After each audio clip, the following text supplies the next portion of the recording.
David Morrell versus Zak Chelli. Post-fight thoughts. Let's go. Push the weight and now flex the live is one in the six. Fit the runner, boy, you nigga, no question. You will run a motherfucker high stepping. Hey, you never had a big enough weapon. Motherfucker never learned your lesson. I'm a 88 pack nigga. I'm a 88 pack nigga. I mean, day walker, drink blood, fangs out, full moon, motherfucker change like a hoe. Nigga. I'm just a nigga from the hood trying to stack a little cheddar for the money.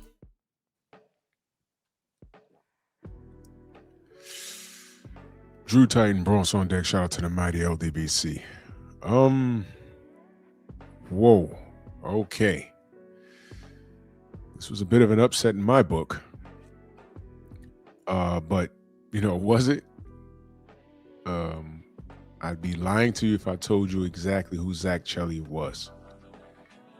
I had to come home and watch the replay. My phone was blowing up and I said, oh Lord.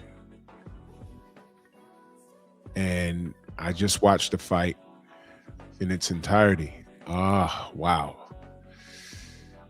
Y'all know I like David Morrell. I really like David Morrell. He's a Cuban brother, highly skilled. And if you watched it, you saw this was the end of the fight. And I'm just going to talk about what I believe happened. We can agree to disagree. First and foremost, salute to Zak Chelli. He came in there. He didn't come in to lose. He did his thing. What went wrong for David Morrell? In my opinion, I think, first of all, he didn't show up to lose. To put it bluntly, I think he got too comfortable. He was in shape. Being in shape is never a problem for him. I think he gets too comfortable in his own skin instead of getting the job done. And in the middle of the fight or towards the end of the fight, it comes back and it bites him in the behind. There was it was noticeable to me that there was a difference in talent. I think that David Morrell was a little better than Zak, but Zak wasn't afraid. He wasn't afraid to engage, and he always kept that thought, man, if I could just catch this guy, I could hurt him.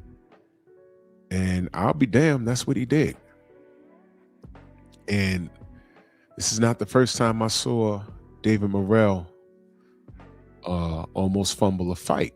Well, fumble in a fight. I recall David,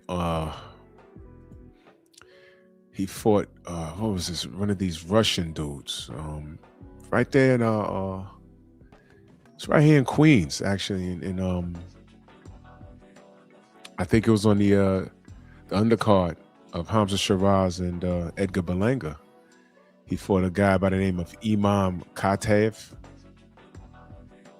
And the fight started out, David was outboxing him. He was outboxing him, and I think that David got a little too comfortable. And this guy, Kataev, started, putting the pressure on him, but it was in the middle of the fight. And I think round 5 or 6, he dropped David. He dropped him, and I was like, what the hell? And he ended up being in a fight. It was a real fight. Now, David won. But I watched that, and I'm like, wow, Ronnie Shields needs to get in control of that. But, sometimes a trainer could talk till he's blue in the face. Now, if this was a situation where David was just trying to showcase his talent, his boxing skill, and trying to get some rounds in, I don't know, because early in the fight, I really felt that he could have smashed the gas on Zak and got him out of there. or made a stiffer presence and made him afraid, like to be made him gun shy. I really think that Morrell had the type of momentum going into that fight. I didn't look at the betting odds. I'm not a betting guy, but I'm going to assume that David was the favorite in this fight. And I'm watching the fight, and then I'm thinking maybe David did all he could to try and discourage and try and hurt this guy Zak, and Zak just wasn't conforming. So David was just going to coast and outpoint him. I think he made that decision late in the fight to outpoint him. Tried to hurt him, didn't work. Tried to discourage him, didn't work. Let me just outpoint this guy. And David likes to taunt a little bit and, try and get you off your game. But he kept coming. There's a scene in Rocky 2. Y'all can go back and watch it. In Rocky 2, Apollo wanted that rematch with Rocky. And his trainer, when he threw everyone out the office, he's like, man, champ, you don't need to do this.